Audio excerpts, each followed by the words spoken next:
Hello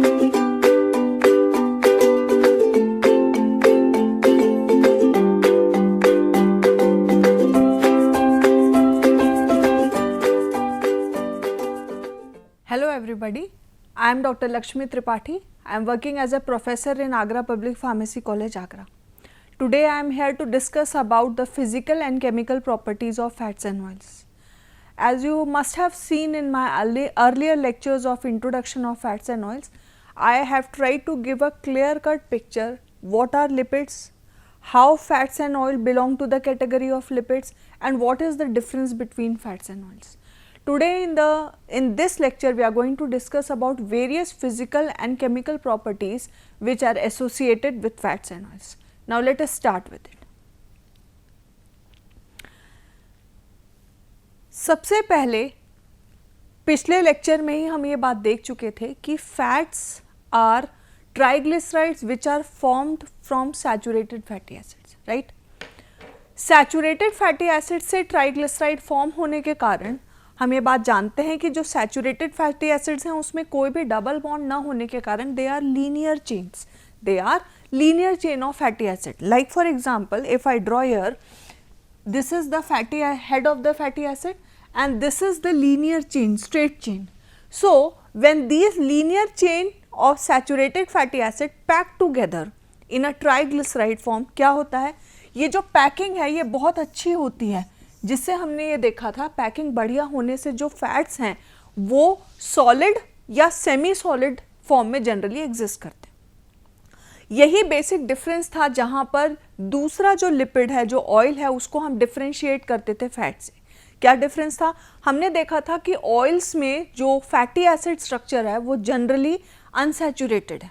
unsaturated होने के कारण व्हाट वाज हैपनिंग, अनसैचुरेटेड होने के कारण ये जो फैटी एसिड चेन थी उसमें बेंड्स थे, राइट, किंक्स थे, बेंड्स थे. बेंड्स होने के कारण जब हम डिफरेंट अनसैचुरेटेड फैटी एसिड्स को पैक करने की कोशिश करते हैं ट्राइग्लिसराइड फॉर्म में, what does it happen, they are not able to pack easily, they are not able to pack easily. और अच्छी तरह से पैकिंग न होने के कारण what was happening, they are liquid in nature. तो बस यही बेसिक प्रिंसिपल है जहां पर फैट्स एंड ऑयल्स को हम फिजिकली डिफरेंशिएट कर सकते हैं, राइट. केमिकल एस्पेक्ट की अगर आप बात करेंगे तो केमिकली इतना डिफरेंशिएशन नहीं आएगा, because you know this very well कि केमिकल प्रॉपर्टीज जो होती हैं वो जो केमिकल मेकअप है लिपिड्स का उनके लिए हैं, क्योंकि फैट्स भी लिपिड्स हैं, ऑयल्स भी लिपिड्स हैं, both are chemically made from saturated और अनसैचुरेटेड फैटी एसिड. तो केमिकल प्रॉपर्टीज मोर और लेस सेम रहेंगी, जहां डिफरेंस रहेगा वो हम डिस्कस कर लेंगे जब हम केमिकल प्रॉपर्टीज में आएंगे. लेकिन फिजिकल प्रॉपर्टीज में बेसिक डिफरेंस आ जाएगा जब आप फैट्स और ऑयल्स को देखेंगे, बिकॉज एक का जो मेकअप है आपका वो सैचुरेटेड है और दूसरे का जो मेकअप है वो आपका अनसैचुरेटेड नेचर है.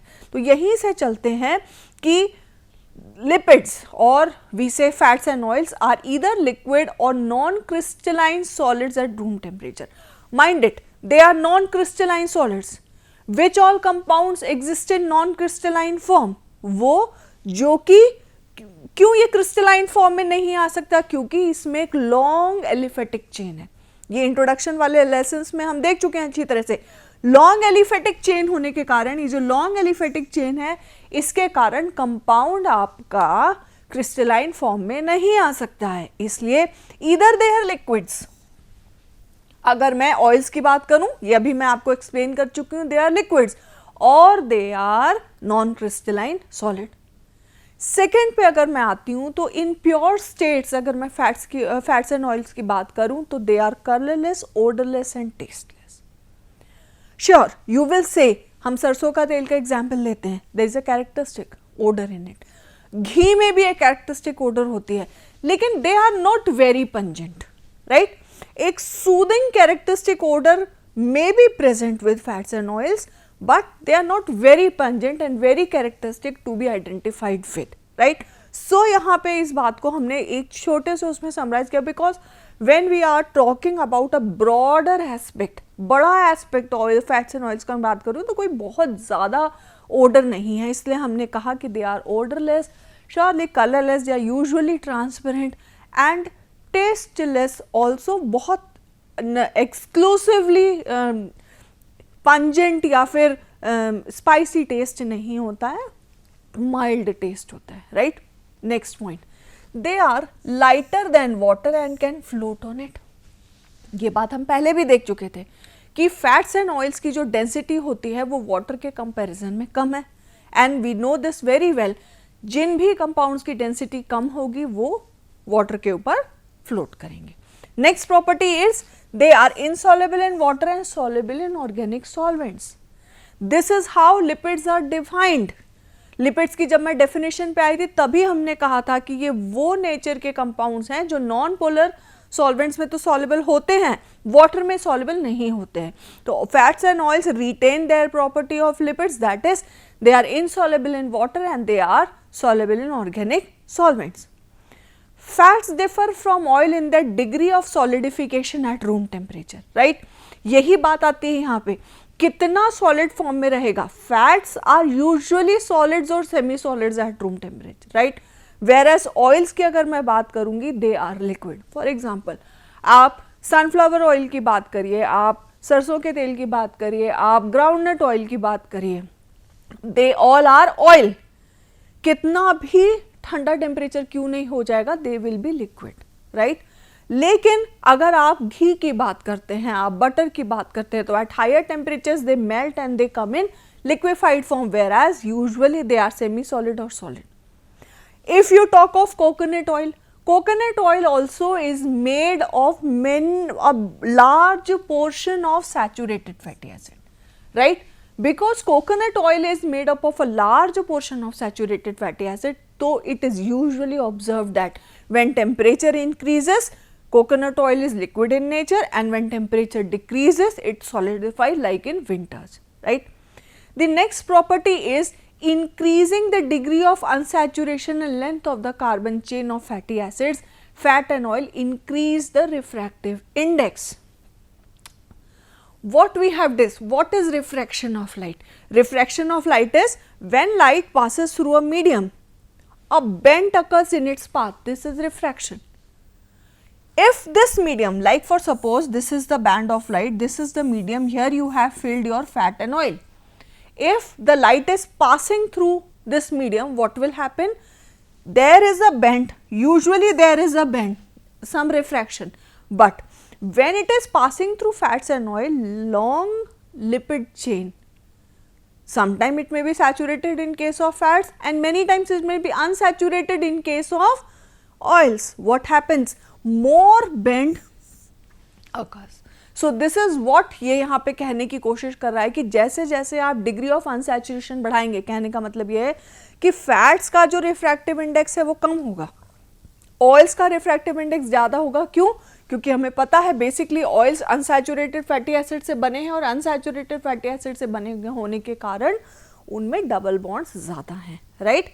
तो अब जब डबल बॉन्डेड फॉर्म से ये रिफ्रैक्ट यहाँ से करता है तो क्या होता है कि ज़्यादा रिफ्रैक्टिव इंडेक्स आता है। तो दिस इज व्हाट ये पॉइंट आपको एक्सप्लेन करने की कोशिश कर रहा है कि increasing the degree of unsaturation and length of hydrocarbon chain of fatty acids increases the refractive index. Now अगले पॉइंट पे बढ़ते हैं। Fats have high viscosity due to the internal friction between the lipids that constitute it. Fats क्या है भाई? ज़्यादा viscous जो ज़्यादा गाढ़ा है। अगर मैं फैट्स को कंपेयर करूँ ऑयल की विस्कोसिटी, तो oil can flow easily but fat can not. Again why? Because जैसे जैसे आप सैचुरेशन बढ़ाएंगे, भाई क्या है फैट्स? फैट्स वो हैं जिनमें फैटी एसिड की जो चेन है सैचुरेटेड है, लीनियर है। लीनियर चेन होने के कारण उनकी पैकिंग अच्छी है, तो जब उन्हें मूव करने दिया जाता है तो अच्छी पैकिंग होने के कारण वो आसानी से मूव नहीं कर पाते और फ्रिक्शन देते हैं। जितना ज़्यादा फ्रिक्शन है उतनी ही विस्कोसिटी है। On similar grounds if I compare fats with oils, what will happen here? As and when the degree of unsaturation is increasing, oils में क्या है, डिग्री ऑफ अनसैचुरेशन ज़्यादा है, पैकिंग अच्छी नहीं है, तो जैसे ही मॉलिक्यूल्स को मौका मिलता है कि वो आगे पीछे स्लाइड कर जाएं, वो कंपैरेटिवली ईजिली स्लाइड करते हैं। लेकिन आप इसको वाटर से कंपेयर नहीं कर सकते, अदर नॉन विस्कस लिक्विड से कंपेयर नहीं कर सकते। They are very very less viscous. Still oils are viscous but in comparison to fat उनकी विस्कोसिटी कम रहती है, right. with emulsifiers they form emulsions in water. What is an emulsion? Emulsion is a mixture of fat and oil. Sorry, emulsion is a mixture of lipid and water. Lipid can be fat, lipid can be oil और उसके साथ water का जो mixture है. हमें बहुत अच्छी तरह से पता है क्या कि लिपिड्स और वाटर एक दूसरे से इनसॉल्युबल हैं. तो यहाँ पर आपको किसकी ज़रूरत पड़ती है? एक इमल्सिफायर की. इमल्सिफायर वो एजेंट्स होते हैं जिनकी सॉलिबिलिटी पोलार मीडियम में भी है, नॉन पोलार मीडियम में भी है. तो जो उनका पोलार हेड होता है वो वाटर में सॉल्युबलाइज हो जाता है, नॉन पोलार हेड होता है वो ऑयल या फैट्स में सॉल्युबलाइज होता है. इस तरह से वो दोनों को सॉल्युबलाइज कर लेता है. और ऑयल एंड वाटर का या फैट एंड वाटर का जो सॉल्यूशन है उसको हम क्या कहते हैं? इमल्शन. सॉल्यूशन भी नहीं होगा, वो इमल्शन ही होता है, राइट? तो this is what. Next physical property is they are poor conductors of heat and electricity. Sure. Who conduct easily? Having large portion of polar units. तो क्योंकि यहाँ नॉन पोलर यूनिट का जो डिविजन है वो ज़्यादा है, इसलिए they are poor conductors of heat and electricity. And certainly they behave as an insulator in animal body. All animal bodies, जो जितना मोटा है उसके स्किन के नीचे उतना फैट डिपोजिशन है. और क्योंकि फैट हीट को पास नहीं होने देता, हमारा जो बॉडी हीट है उसको अंदर ही सप्रेस करके रखता है या अंदर ही प्रिजर्व करके रखता है, तो बॉडी हीट ज़्यादा होती है. तो जितने भी एनिमल्स हैं, जैसे आप देखेंगे पोलर रीजन्स में जो एनिमल होते हैं उनमें थिक लेयर ऑफ फैट होती है, और वो जो थिक लेयर ऑफ फैट होती है उनकी बॉडी के लिए वो इंसुलेटर का काम करती है. तो this was all about the physical properties of fats and oils, which if I summarize in few points is they are liquid or crystalline solids, they are colorless, odorless and tasteless, they are lighter than water, therefore पानी के ऊपर ये float करते हैं. insoluble in water, soluble in organic solvents. Degree of solidification अलग अलग है. Fats ज़्यादा सॉलिड होते हैं, ऑयल्स जनरली लिक्विड होते हैं. रिफ्रैक्टिव इंडेक्स इनकी ज़्यादा होगी जैसे जैसे आप degree of unsaturation and length of hydrocarbon chain बढ़ाते जाएंगे. विस्कोसिटी फैट्स की ज़्यादा है, ऑयल्स की कम है. इमल्शंस बनाते हैं with the help of emulsifiers. They are poor conductors of heat and electricity, and finally they behave as insulators in animal body. This was all about the physical properties of fats and oils. Now we move on to the chemical properties of fats and oils. Now chemical property is based on the chemical nature. Introduction के classes में हम बहुत अच्छी तरह से समझ चुके हैं कि fats and oils क्या हैं. ये triesters of glycerol. What are fats and oils? They are triesters of glycerol. तो जितनी भी केमिकल प्रॉपर्टीज उनकी होंगी वो इस टर्म के अराउंड ही रोटेट करेंगे. हम एक एक करके इसको समझते भी चले जाएंगे कि जो ईस्टर्स की प्रॉपर्टी होती है, क्योंकि ये ट्राई ईस्टर्स हैं, 3 ईस्टर लिंकेजेस आर प्रेजेंट, तो ईस्टर की प्रॉपर्टीज के अराउंड ही ये सारा जो इनकी फैट्स एंड ऑयल्स की केमिकल प्रॉपर्टीज हैं वो बेस्ड होती हैं, मूव करती हैं, राइट? तो जो केमिकल प्रॉपर्टीज हम स्टेप बाय स्टेप डिस्कस करने वाले हैं वो हाइड्रोलिसिस है, saponification, hydrogenation or we can say hardening of oil, hydrogenolysis, halogenation, drying of oils and rancidity. तो इसको वन बाय वन हम एक एक करके डिस्कस करते चले जाते हैं और उसमें आपको क्लियर कट अंडरस्टैंडिंग मिल जाएगी कि how chemically fats and oils react. First property I am discussing is it hydrolysis of fats and oils. Hydrolysis, lysis breaking, hydrolysis breaking in the presence of water. अगर मैं hydrolysis word को dissect कर रही हूं तो breaking in the presence of water. What are fats and oils? They are triesters. तो अगर मैं कह रही हूं कि हाइड्रोलिसिस हो रही है तो किसकी लाइसिस हो रही है? Easter linkage. शुरू से मैं आपको ये बात बताते हुए आ रही हूं कि क्योंकि ये ट्राई ईस्टर्स हैं तो केमिकली ये बहुत ज़्यादा रिजेंबल करेंगे केमिकल प्रॉपर्टीज ऑफ ईस्टर को. तो ईस्टर भी बेसिकली वाटर के प्रेजेंस में अगर एंजाइम यूज़ किया जाए तो ईस्टर लिंकेज को ब्रेक कर देते. तो सिमिलरली आप यहाँ पर भी देख सकते हैं. For example this is a triglyceride, right? ये ग्लिसरॉल आपका मॉइटी है. ग्लिसरॉल मॉइटी के साथ 3 फैटी एसिड्स ने ईस्टर लिंकेज बनाया है इन the presence of water and enzyme lipase. ये क्या करते हैं, यहां से ये ईस्टर बॉन्ड ब्रेक हो जाता है। ब्रेक हो गया, what you will yield, you will yield a glycerol molecule, alcohol जिसके साथ ट्राई ईस्टर बना था, और आपको 3 फैटी एसिड के मॉलिक्यूल्स मिल जाएंगे जिनसे ये बना था। तो आप ये देख रहे होंगे कि जब हमने बायोसिंथेसिस पढ़ा था फैट्स एंड ऑयल्स की, या अर्लियर हमने जो कंपोजिशन पढ़ा था, तो we have all around come to that only, right.